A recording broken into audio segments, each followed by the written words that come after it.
Hello everyone, আসসালামু আলাইকুম।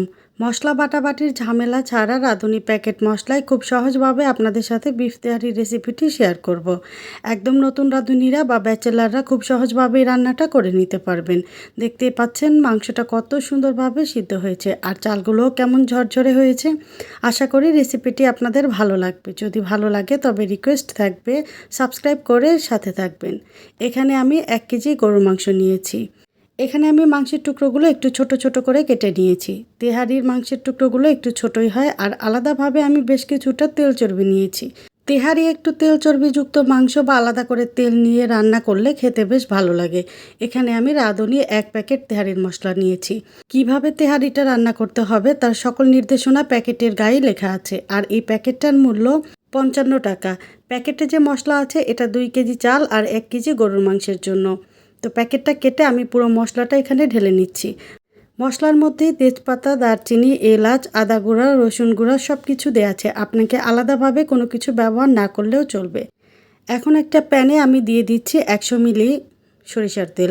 তেহারি সরিষার তেলে রান্না করলেই খেতে বেশ ভালো লাগে। এর মধ্যে দিয়ে দিলাম 1 কাপ পেঁয়াজ কুচি।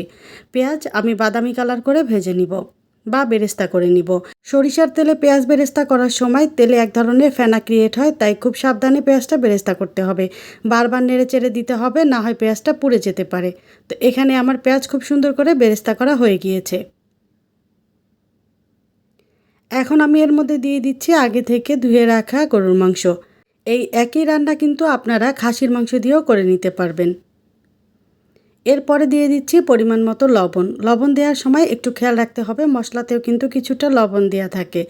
এখন প্যাকেটের গুঁড়া মশলা থেকে আমি 3 ভাগের 2 ভাগ দিয়ে দিচ্ছি।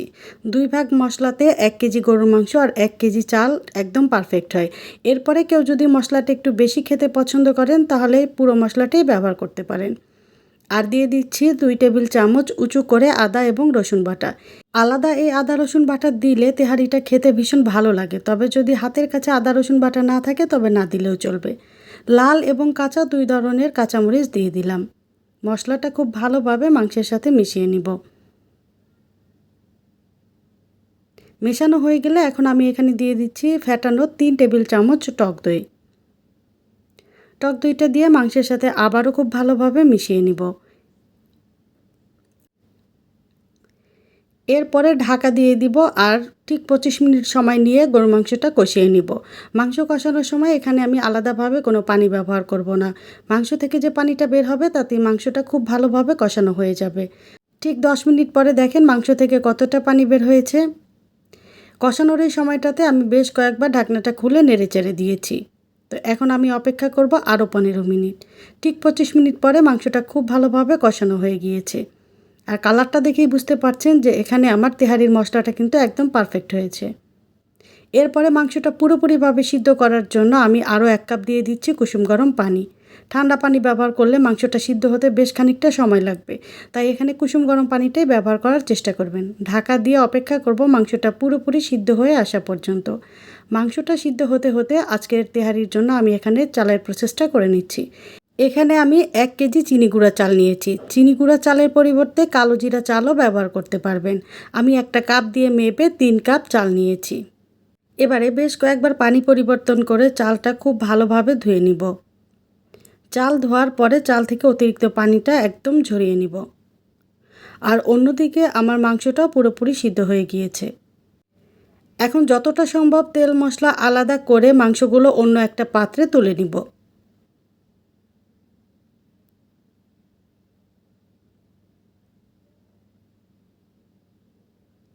মাংসগুলো তুলে নেওয়ার পরে প্যানের মধ্যে যে তেল মশলাটা আছে তার মধ্যে দিয়ে দিচ্ছি আগে থেকে ধুয়ে পরিষ্কার করে রাখা চিনি গুঁড়া চাল।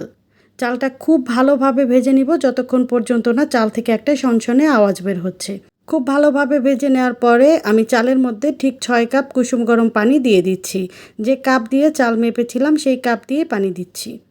আর অবশ্যই এখানে কুসুম গরম পানিটা ব্যবহার করবেন, তাহলে খুব দ্রুত চালটা সিদ্ধ হয়ে যাবে এবং আপনার পানির পরিমাপটা ঠিক থাকবে। খুব ভালোভাবে সব কিছু মিশিয়ে নেওয়ার পরে এখানে আমি দিয়ে দিচ্ছি 3 টেবিল চামচ গুঁড়া দুধ। গুঁড়া দুধের পরিবর্তে লিকুইড দুধ ব্যবহার করতে পারবেন। সেক্ষেত্রে যতটুকু লিকুইড দুধ ব্যবহার করবেন ঠিক ততটুকু পানির পরিমাণ কমিয়ে দিবেন। খুব ভালোভাবে গুঁড়া দুধ চালের সাথে মিশিয়ে নেওয়ার পরে এখানে আমি দিয়ে দিচ্ছি স্বাদমতো লবণ। লবণ মাংসে দিয়েছি আর মশলাতেও কিছুটা ছিল, সেটা বুঝে এখানে লবণের পরিমাণটা দিয়ে দিতে হবে। এরপরে খুব ভালোভাবে চালের সাথে লবণটা মিশিয়ে নিব। যদি এখন লবণের পরিমাণ কিছুটা বেশি থাকে তাহলে বুঝে নিতে হবে এটা রান্নার পরে একদম পারফেক্ট হবে। তো আমি সব কিছু চেক করে নিয়েছি, আমার কাছে সব কিছুই পারফেক্ট আছে। এরপরে ঢাকা দিয়ে অপেক্ষা করব চালের পানিটা একদম গায়ে গায়ে আসা পর্যন্ত। আর এই মুহূর্তে চুলার আঁচ মিডিয়ামে থাকবে। 5 থেকে 6 মিনিটের মধ্যেই চালের পানি একদম গায়ে গায়ে চলে আসবে। এই মুহূর্তে কিন্তু চালটা 80% মতো সিদ্ধ হয়ে গিয়েছে। একটু নেড়ে চেড়ে চালগুলো উপর নিচে করে দিব। তারপরে এখানে দিয়ে দিব আগে থেকে রান্না করে রাখা গরুর মাংস। মাংস দিয়ে দেওয়ার পরে চালের সাথে আলতো হাতে ভালোভাবে মিশিয়ে নিতে হবে। খুব জোর হাতে মেশানো যাবে না, তাহলে চালগুলো ভেঙে যেতে পারে। এখন চুলার আঁচ একদম লোতে রাখবো। সব কিছু খুব ভালোভাবে মিশিয়ে নেওয়ার পরে বেশ কয়েকটা কাঁচামরিচ দিয়ে দিব। আমি এখানে ঝালের পরিমাণটা বাড়াবো না, তাই আস্ত কাঁচামরিচ ব্যবহার করলাম। আর দিয়ে দিচ্ছি 1 টেবিল চামচ গোলাপ জল। গোলাপ জল দিলে তেহারি থেকে খুব সুন্দর একটা ফ্লেভার আসবে। এরপরে ঢাকা দিয়ে দিব। ঢাকনাতে থাকা ছোট ছিদ্রটা টিস্যু মুড়িয়ে বন্ধ করে দিব। এতে ভেতরের ভাপটা একদমই বাইরে বের হবে না। এইভাবে ঠিক 15 মিনিট সময় আমি দমে রাখবো। এর মধ্যে একবারও ঢাকনাটা খুলব না। 15 মিনিট পরে আমার রান্নাটা পুরোপুরি কমপ্লিট। একদম নিচ থেকে আপনাদের সাথে চালটা উঠিয়ে শেয়ার করছি। দেখেন একটুও লেগে যায়নি, পুড়ে যায়নি বা চালটা বেশি সিদ্ধ হয়নি। আর একটা ব্যাপার, ননস্টিকের এরকম ভারী তলাযুক্ত প্যান ছাড়া অন্য কোনো প্যানে রান্না করলে দমে রাখার সময় অবশ্যই নিচে তাওয়া ব্যবহার করবেন। দেখেন এখানে চালগুলো কতটা ভালোভাবে সিদ্ধ হয়েছে আর কেমন ঝরঝরে হয়েছে। খুবই সহজভাবে আপনাদের সাথে রেসিপিটি শেয়ার করার চেষ্টা করেছি। আশা করছি ভালো লেগেছে। ভালো লাগলে লাইক, কমেন্ট, শেয়ার এবং সাবস্ক্রাইব করে সাথে থাকতে ভুলবেন না প্লিজ। দেখা হবে পরবর্তী রেসিপিতে। ততক্ষণ পর্যন্ত ভালো থাকবেন। আল্লাহ হাফেজ।